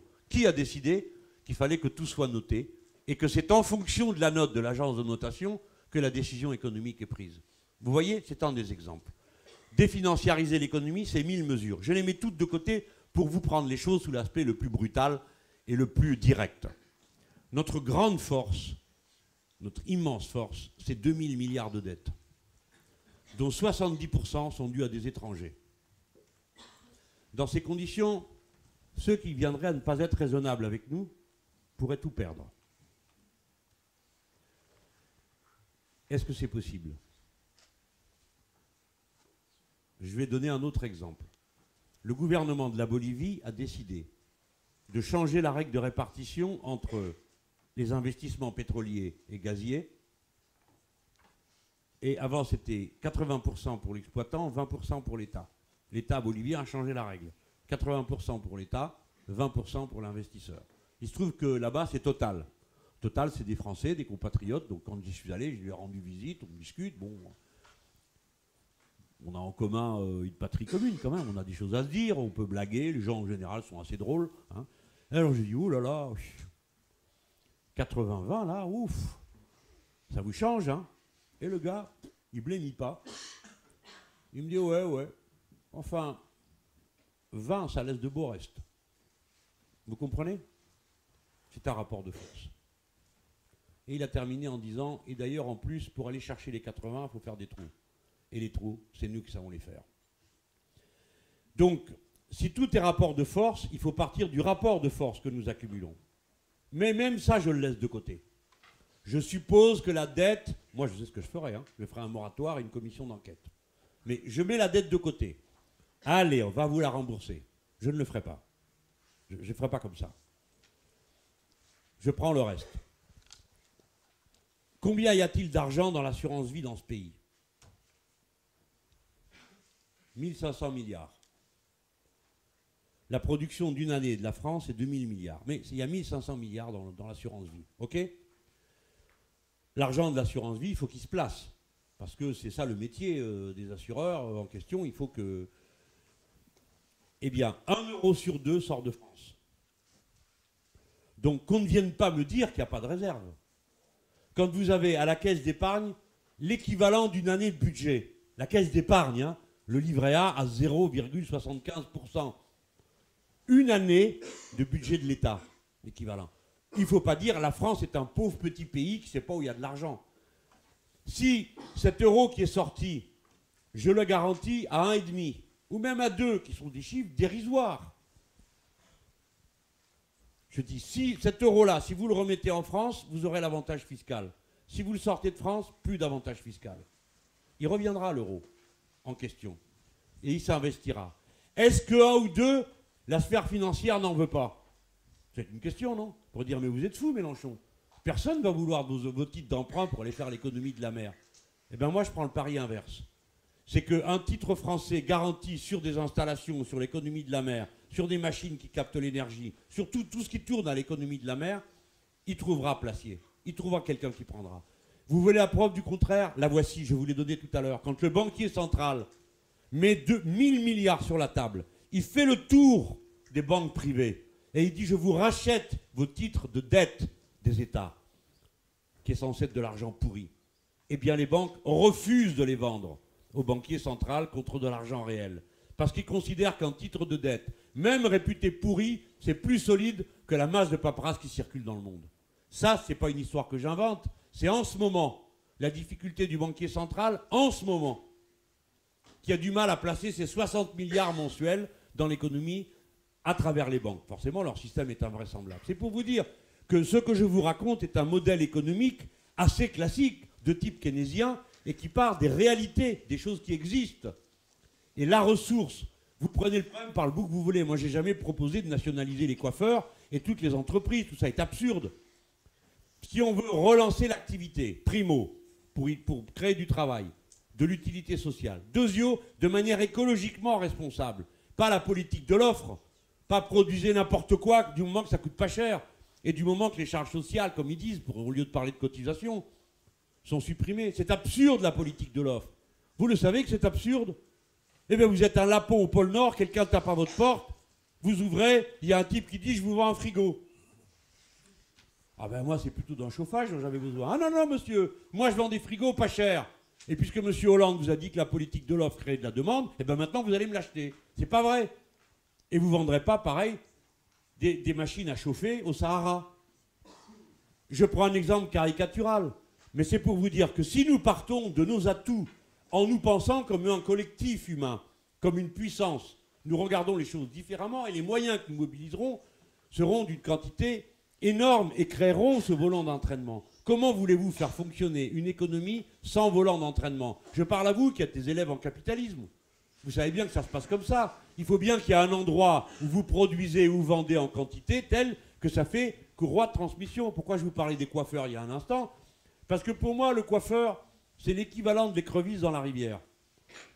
Quand il n'y en a plus, c'est que ça va mal. Parce que la première chose que vous supprimez dans votre budget de famille, c'est le coiffeur. Quand vous venez à manquer. Et vous coupez les cheveux vous-même, ou c'est votre copain ou votre copine qui vous les coupe, etc., etc. Les milliers d'emplois induits par un secteur qui entraîne tous les autres sont considérables. Et nous, les Français, nous sommes le deuxième territoire maritime du monde.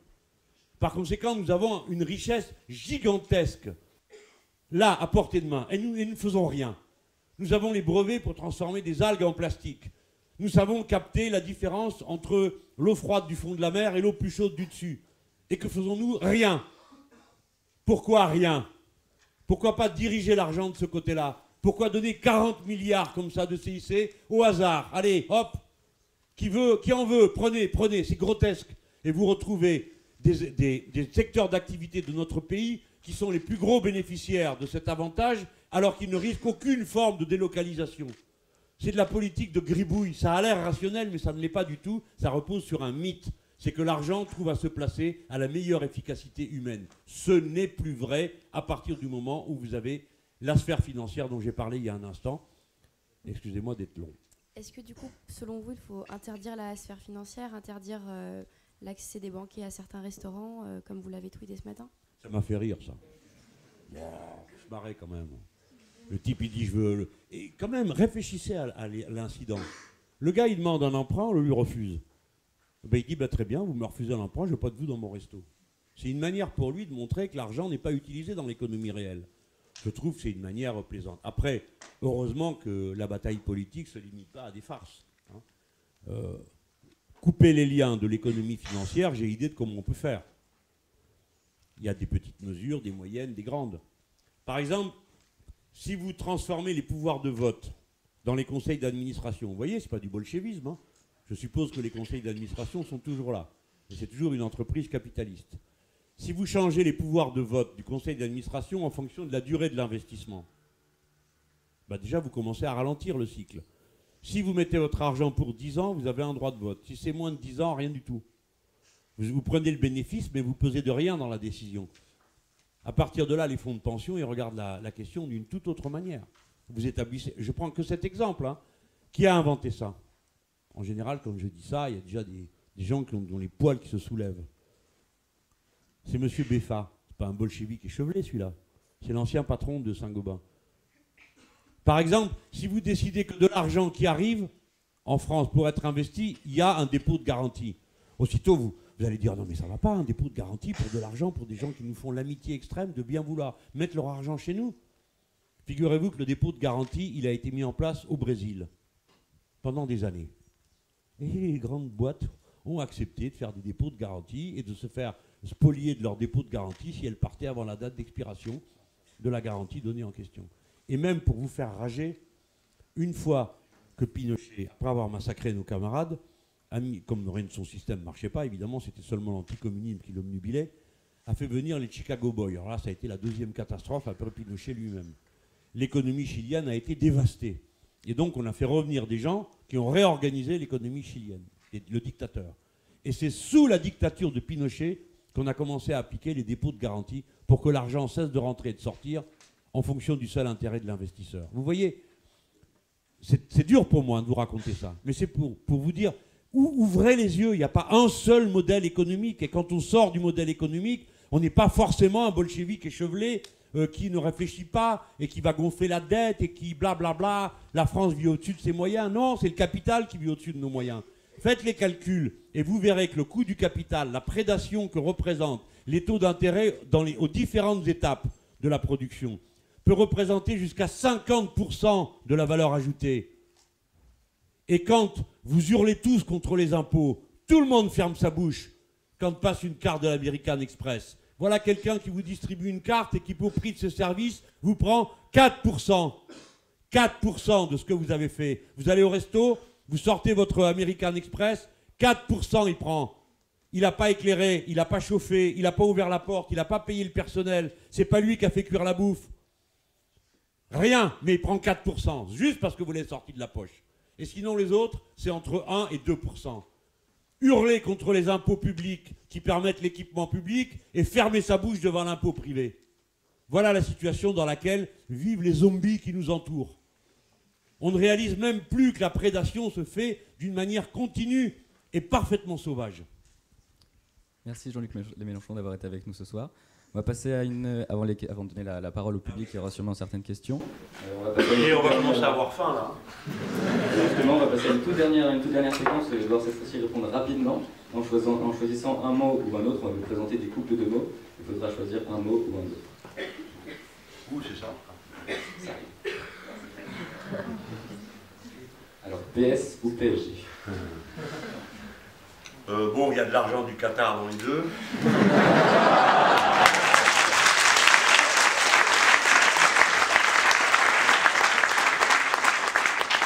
Bon, dans PSG, il y a G comme gauche, il y a de l'espoir. Le suivant.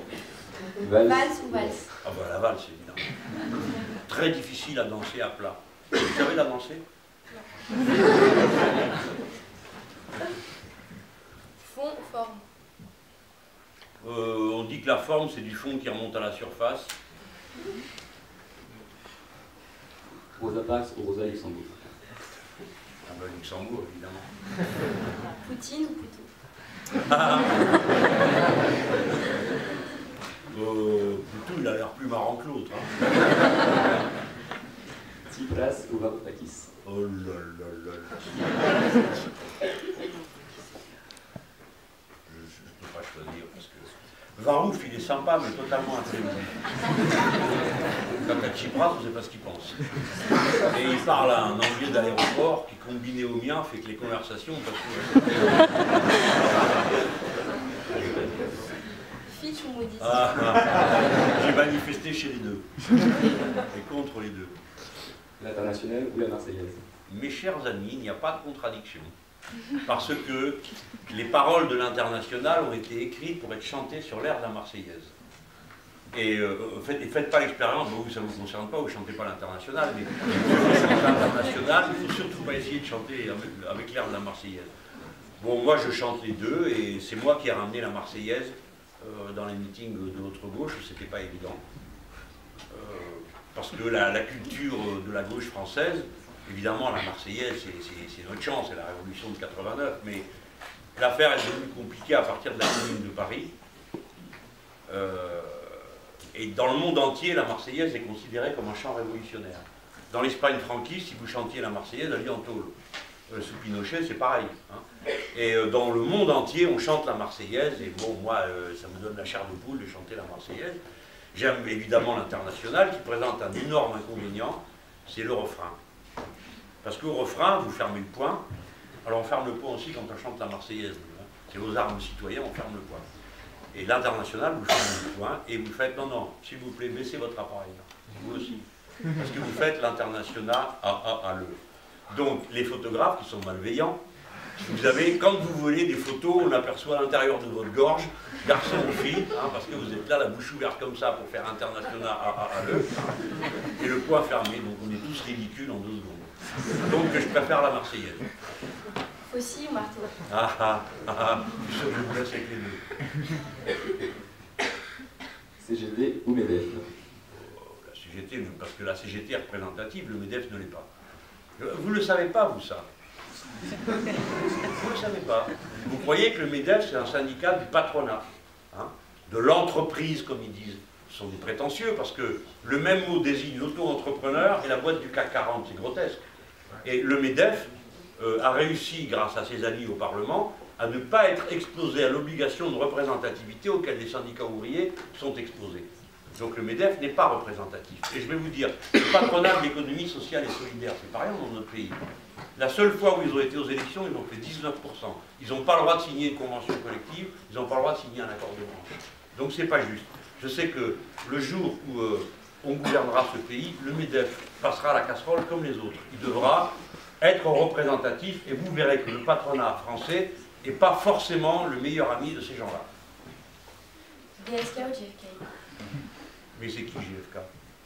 C'est Gérald Kennedy?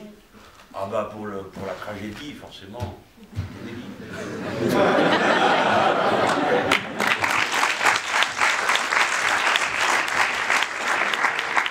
Taxi. Non, les pauvres diables. Robespierre ou Robert Pires? Ah ben moi c'est Robespierre. Mais il faudrait que vous regardiez, soyez pas bêtes. On vous le présente comme le tyran, la brute aveugle. C'est une histoire, ça. Vous savez qui écrit l'histoire? Les vainqueurs. Donc évidemment, il a perdu. Alors les autres qui ont collé sur les autres, tout ce qu'ils avaient fait eux-mêmes. Et donc, mais Robespierre est le père de nos libertés. Et puis lui, il a fait quelque chose que personne d'autre avant lui avait fait. Il n'est pas resté très longtemps au pouvoir, hélas. Le personnage le plus fascinant à ses côtés, c'est Saint-Just, parce qu'il a 24 ans. Robespierre a à peine la trentaine. Bon, je ne vous raconte pas l'histoire de la Révolution française. D'accord? Robespierre. Truffe ou caviar?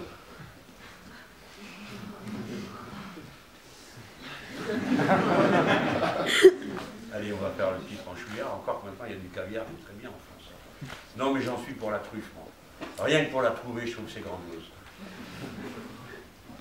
Jean-Marie ou Marie?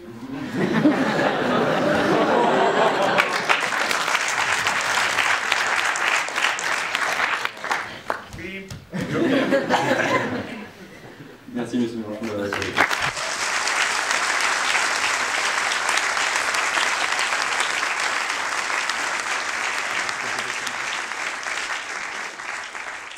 On va laisser la parole à présent à 2-3 invités du public si vous avez des questions que vous aimeriez poser.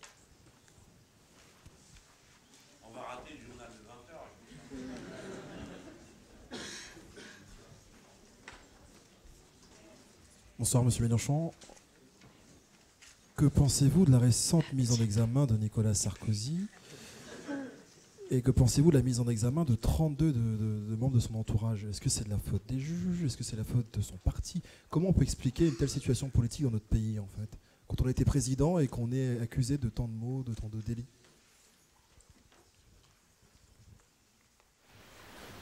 On va essayer de ne pas être caricatural.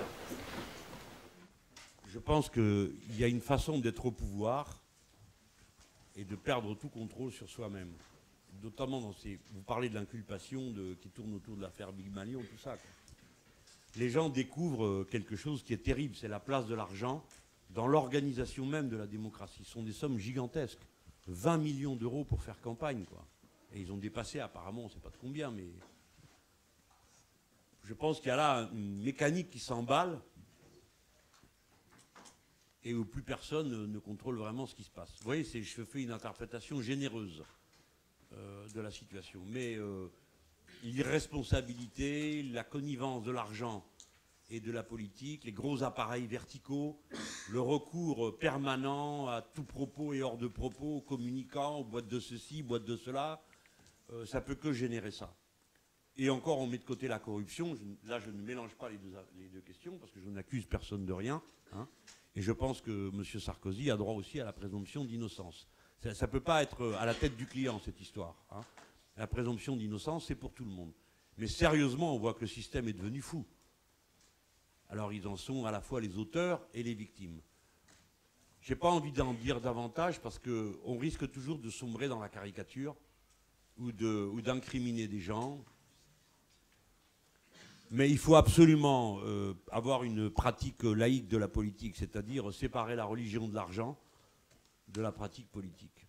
Vous voyez, dans mon équipe, nous fonctionnons énormément avec, et pour dire essentiellement, qu'avec des bénévoles. Hein. C'est pour ça que je suis certainement un des plus forts. Parce que le peuple français, les gens, la jeunesse, a accumulé un savoir absolument inouï. Hein. Alors, quand on le facture, ça vaut des montagnes. Et quand on ne le facture pas, et voilà, c'est là, quoi. Donc, tout ce que vous avez vu sur mon site JLM 2017, on loue le même système que Bernie Sanders, vous le savez. D'ailleurs, que les Républicains aussi, je crois, dans le même. Mais tous ceux qui l'actionnent sont des bénévoles. Pour les campagnes électorales, on doit valoriser, c'est-à-dire calculer ce que ça vaudrait si c'était sur le marché. Mais je crois qu'on peut s'en sortir avec peu d'argent. Hélas, il en faut beaucoup. Il apparaît en plus un rapport entre les résultats et l'argent. Je suis un peu troublé par ça, parce qu'on me l'a dit.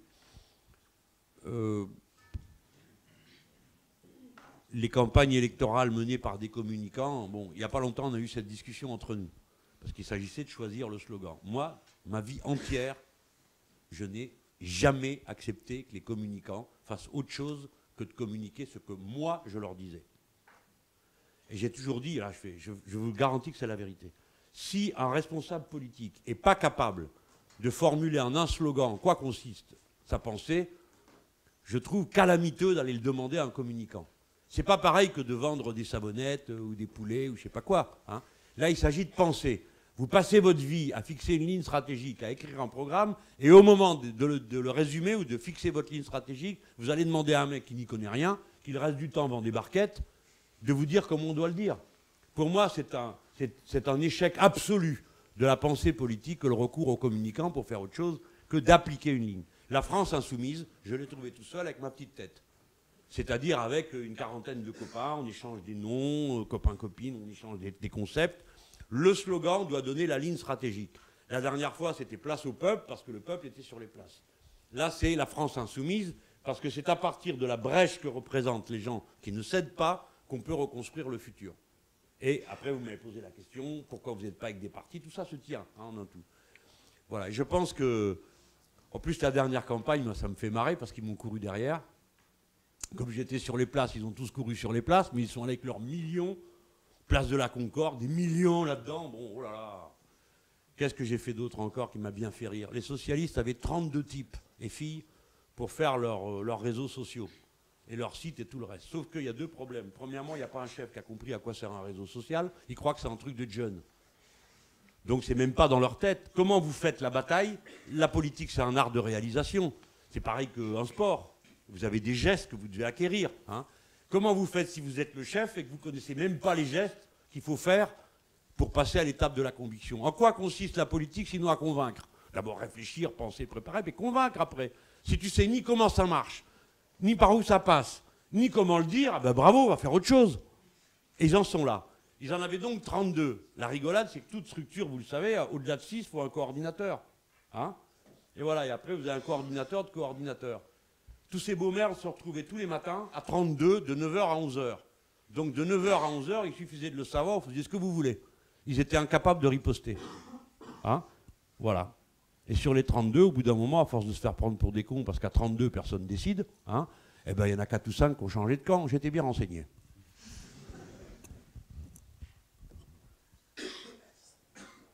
Monsieur Mélenchon. Et la mixité aussi, non? C'est un mec, il y a pas un mec, il y a encore un mec. Allez-y. Bonsoir, monsieur Mélenchon. Beaucoup de choses vous indignent et vous avez beaucoup de combats. Et je pense que vous partagez beaucoup de combats avec beaucoup de gens dans cette salle, plus que ce que vous pensez. Moi, il y a quelque chose qui m'a choqué ces dernières semaines, c'est vous voir aux côtés de monsieur Castro. Et ce combat, moi, ça m'indigne un peu de vous voir au chevet de régimes comme cela. Vous êtes très amis avec M. Iglesias, M. Modedero aussi de Podemos, qui sont des grands amis du régime vénézuélien. Encore un régime qui m'indigne beaucoup. En fait, je voulais vous poser cette question. Qu'est-ce qui vous amène à parler avec ces gens? Qu'est-ce qui vous motive? Qu'est-ce que vous trouvez de bien chez eux? Bon. Je vais essayer de trouver les mots qui me permettent d'être bien compris. D'abord, faites attention à la polarisation sur Cuba et Venezuela, deux pays des Caraïbes, mais surtout sur Cuba, à laquelle on présente des exigences qu'on ne va pas présenter à Haïti ou à Saint-Domingue. Or, Cuba doit être comparé dans son niveau de développement, non pas aux Antilles françaises, qui bénéficient de leur relation à la métropole, mais à Haïti et à Saint-Domingue. Cuba est extraordinairement développé, éduqué, a une médecine que tout le monde reconnaît, mais cette médecine à la disposition de toute l'Amérique latine. Premier élément. Deuxième élément, pendant 30 ans de lutte, et plus de 10 ans de lutte contre les dictatures, mais 30 ans de lutte, de libération, et 10 ans de lutte contre les dictatures, je vous dis la vérité. Cuba a armé, Cuba a financé, Cuba a récupéré les camarades qui sortaient des camps de déportation, les soignait, leur refilait des papiers et les remettait en circulation. Pour une génération, pas la vôtre, hein, la mienne, il y a une dette d'honneur à l'égard des camarades. L'idée qu'on se faisait du socialisme à l'époque, je ne dis pas que c'était l'idée la plus juste, hein, mais c'était celle-là. Tous les pays d'Amérique latine reconnaissent Cuba. Tous les pays d'Amérique latine votent pour accueillir Cuba dans toutes les conférences d'Amérique latine, y compris les pays de droite. Parce que Cuba incarne la résistance nationale face à l'Empire. Voilà. Après, est-ce que moi, je voudrais du régime cubain en France? Non, ce n'est pas mon idée. Moi, je ne suis pas d'accord avec l'idée du parti unique. Je pense que c'est une erreur terrible, que c'est un appauvrissement terrible de la capacité de la société à négocier. Mais j'entends quand on me dit, commencez d'abord par lever le siège et l'embargo, commencez d'abord par arrêter d'essayer d'assassiner nos dirigeants, et on discutera du régime politique que nous pratiquons. Fidel a fait l'objet de 600 tentatives d'assassinat. Ce n'est pas une invention, c'est les archives déclassées de la CIA qui permettent de le savoir. Cuba a été victime d'un embargo dont vous n'imaginez pas la violence. Car lorsque Cuba était raccroché à l'URSS, 20% des produits étaient sous embargo et 80% venaient du camp de l'Est. Ce pas des produits fameux, soit dit par parenthèse. Quand l'Est s'est effondré, 100% des produits qui arrivaient à Cuba étaient sous embargo. Sans la France, sans l'Espagne, sans des pays de cette sorte, qui ne sont pas des pays communistes, Cuba n'aurait jamais survécu. Et je vous garantis que c'est au goutte à goutte que les pays européens ont donné à Cuba ce dont elle avait besoin. Et malgré toute cette violence contre eux, malgré l'acharnement quotidien contre eux, j'ai vu un ambassadeur des États-Unis se mettre à quatre pattes devant un frigo pour noter l'adresse de la boîte qui avait mis le frigo à l'endroit où on se trouvait. C'était une inauguration. Malgré tout ça, Cuba a survécu, maintenu un haut niveau de culture, d'éducation et de soins à la population. Donc, je comprends la critique qui s'adresse à Cuba. Hein, je ne suis pas fou. Je comprends la critique. Mais ça me blesse de l'entendre présenter seulement comme une dictature sauvage, comme si on pouvait faire un trait d'égalité entre ça et quoi? L'Arabie Saoudite, dont on ne parle jamais, le Qatar, le Yémen, quel autre de nos glorieux alliés nous pourrions mettre en face de Cuba sans avoir honte? Aucun. Hein? Voilà. Je ne vous dis pas aimer Cuba, ce n'est pas le sujet. Mais quand le chef d'État, Raúl Castro, vient en France, c'est en réponse à une visite, de la première visite d'un chef d'État occidental et français à Cuba, François Hollande. Nous avons des obligations qui tiennent à notre patrie. Donc quand on m'invite, j'y vais. J'y suis toujours allé, quel que soit le président de la République, que ce soit Cuba ou un autre pays. J'ai toujours fait mon devoir de Français. On m'a montré en photo avec Bachar el-Assad. Pourquoi? J'étais ministre. J'étais le 21e du tableau. Et il y avait un tour de rôle pour aller chercher à l'aéroport ou ramener à l'aéroport les chefs d'État. Bachar el-Assad était le chef d'État. Il n'est pas venu rendre visite à moi. Il est venu rendre visite au président de l'époque, qui s'appelait M. Jacques Chirac. Et au premier ministre de l'époque, qui s'appelait Lionel Jospin. Et on a pris un ministre du gouvernement pour dire « Vous ramenez M. Bachar al-Assad à l'aéroport ». J'ai ramené M. Bachar al-Assad à l'aéroport. Il y a des moments où vous êtes dans les obligations qui concernent votre pays. Écoutez-moi bien, je préfère que les Français soient les premiers arrivés à Cuba, les premiers à installer des choses, pas que les Espagnols, que j'aime beaucoup pour toutes les raisons que vous imaginez, mais que les gringos ou d'autres. Donc je souhaite que les Français soient bien placés là-bas, parce que vous allez être surpris par la puissance créative des Cubains. On sait bien que le régime actuel est en train de chercher une sortie. Raúl Castro va sans doute quitter la présidence dans 1 an. L'économie cubaine est dollarisée, hélas. Tout ça va bouger et changer. Les Cubains sont nos amis. Voilà moi comment je le vis. Je n'essaye pas de vous raconter des histoires, ni de vous dire que Cuba est un paradis. Mais je vous garantis que pour un Haïtien et un enfant haïtien qui mange de la terre, Cuba est un paradis.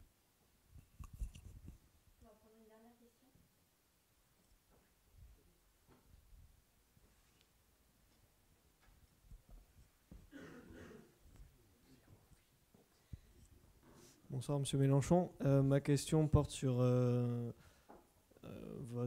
de vos plus grands adversaires, Marine Le Pen. Quelle est votre stratégie face à la montée actuelle du Front National? Bon, d'abord, ma stratégie, c'est la démocratie. Alors franchement, ça commence à bien faire de la sortir quand il faut, de la niche. Alors elle hurle, ça fait peur à tout le monde, et puis hop, tout le monde rentre sagement derrière le bon berger. Alors, ça commence à être un peu lourd, hein. On ne peut plus réfléchir, on ne peut plus parler. Il y a 20 ans de ça, Charlie Hebdo et moi, nous faisions des pétitions pour interdire le Front National. Je développe mon raisonnement. Je considérais que c'était un parti hostile à la République. Et donc, comme la forme républicaine de l'État n'est pas négociable en France et dans la Constitution, il fallait les interdire. Je me référais à l'exemple des ligues fascistes des années 30, où la France a dissous les ligues fascistes. Et résultat, on est le seul pays où il a fallu la défaite militaire pour qu'on nous impose un régime d'extrême droite. Alors que tous les autres s'en étaient tapés. Que ce soit les Allemands, les Italiens, les Espagnols. Et en France, quick. Bon, ça c'est le rapport de force. Hein, ça existe dans l'histoire, le rapport de force, j'en ai parlé tout à l'heure. Donc moi j'étais pour qu'on fasse ça. Ils l'ont laissé prospérer. Elle a convaincu du monde. Alors qu'est-ce qu'on fait? Eh bien on combat avec les armes de la démocratie. Voilà, on convainc. Et si on ne convainc pas, tant pis pour vous. Qu'est-ce que vous voulez que je vous dise? Vous ne pouvez pas vouloir la démocratie sous la forme qui vous arrange. La démocratie, il faut savoir gagner, mais il faut savoir perdre. Ça pourrait être une catastrophe pour notre pays, n'est-ce pas? Moi, je le crois. Vous imaginez ma colère quand je vois que ce qu'on lui reproche à elle, l'autre, il est en train de le faire. Parce que qu'est-ce qu'on lui a reproché avant tout? Pas d'être de droite, ni même d'être ultra-conservatrice. Ça fait partie de la vie. Hein. C'est le débat en France. On lui reprochait une vision ethniciste de la France. Et une xénophobie. Mais qui vient d'inventer légalement les Français de souche, si ce n'est pas le président Hollande? Quand il décide avec l'affaire de la déchéance de la nationalité, ce n'est pas les terroristes qui sont en cause. On s'en fout qu'il les fasse bouillir s'il veut. Ce n'est pas le sujet, ils s'en foutent les mecs de savoir s'ils sont français ou n'importe quoi. Ce n'est pas leur sujet. Ce qui est un sujet, c'est que pour 6% de la population, pardon, pour 6 millions de Français, ça a une signification personnelle. Un Français sur 4 a un grand-père ou une grand-mère étrangère. Nous sommes ce peuple-là. On va avoir honte? Non, on n'a pas honte. On est content de ça. Et on ne va pas recommencer je ne sais quelle guerre de religion. Alors, dans les années 30, c'était les Juifs qui étaient suspects. Maintenant, c'est les musulmans. La plupart d'entre nous, pardon, c'est comme ça, je veux choquer personne, hein, n'ont aucune religion.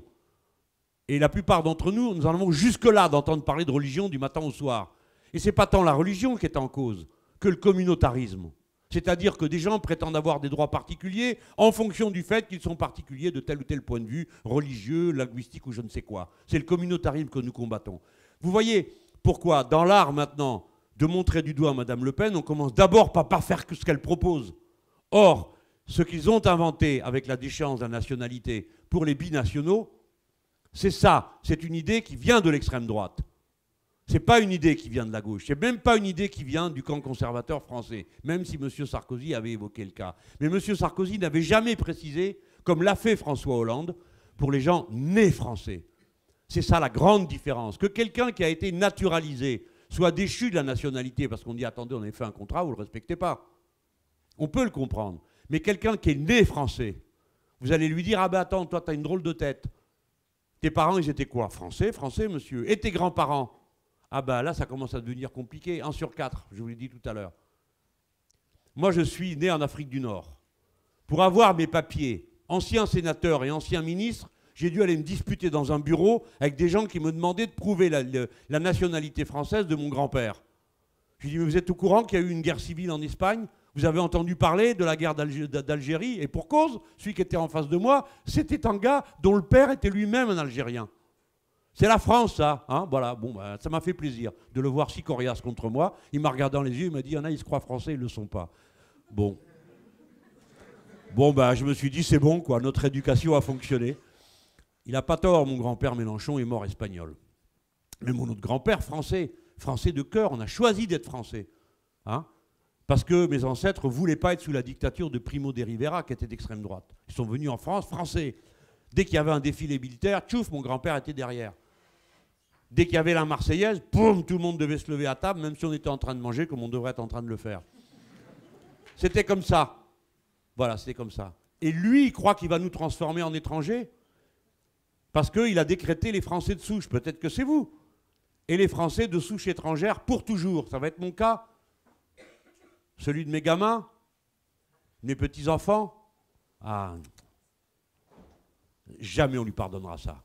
Il a bradé le socialisme, c'est une chose. La République, il l'a transformé en une pitrerie à force de se gargariser avec le mot. Mais là, c'est les Lumières. Vous voyez, la nation française se distingue de toutes les autres nations par le fait que ce n'est pas une nation ethnique, qu'elle n'est pas fondée sur le droit du sang. Et ça va faire plaisir à quelques-uns d'entre vous qui sont bien de droite. C'est pas nous qui avons inventé ça sous la Grande Révolution, c'est François Ier, le droit du sol. C'est vous dire que c'est une histoire longue dans l'histoire de France, longue histoire, que de dire, on disait, qui touche la terre de France est libre. Et donc, on ne peut pas s'en prendre à Madame Le Pen en utilisant ses méthodes et ses mots d'ordre. Après, que me reste-t-il? Juste la force de persuasion, de conviction, convaincre. Faire que les gens s'inscrivent sur les listes électorales, qu'ils comprennent de quoi ils retournent. Que c'est le chien de garde du système, cette femme. Voilà ce que je peux faire. Et puis après, advienne que pourra, mais nous en sommes tous au même point. Moi, j'espère que parmi vous, même si vous êtes très en colère, vous ne trompez pas de colère, quoi. Parce que c'est une expérience dont on ne revient pas facilement. Hein. Comme avait dit mon bon camarade Saïd Saadi, en Algérie, il m'avait dit, l'islamisme, c'est comme la mort. C'est une expérience qu'on ne fait qu'une fois. Hein. Il voulait le dire en parlant d'islamisme, ce n'est pas de l'islam dont il parlait, c'est d'un courant politique totalitaire. Il y a dans le courant politique de Madame Le Pen quelque chose de totalitaire. Mais le drame vient du fait que les autres aussi. Et que ça commence à être un drôle de problème, vous ne croyez pas? Donc moi, ma stratégie, c'est pas de baisser pavillon.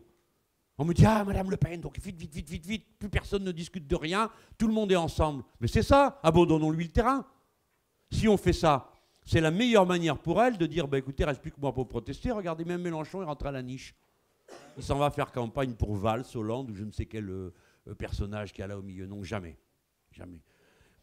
C'est très dur le moment qu'on vit, vous savez, c'est pas que français, hein, c'est dans toute l'Europe. Il n'y a plus un député de gauche en Pologne. Et la droite dite modérée, là-bas, elle se cramponne au mur, hein, par rapport au courant dominant. En Hongrie, levez-vous de bonheur pour en trouver, ils viennent en uniforme au Parlement. D'accord? L'Europe est dans une vague brune. La situation peut se retourner parce que l'histoire est volatile, mais c'est pas sûr, hein. C'est pas sûr. Alors si nous, les Français, nous donnons un mauvais signal au continent, tout est perdu. Hein. À l'inverse, si c'est moi qui gagne,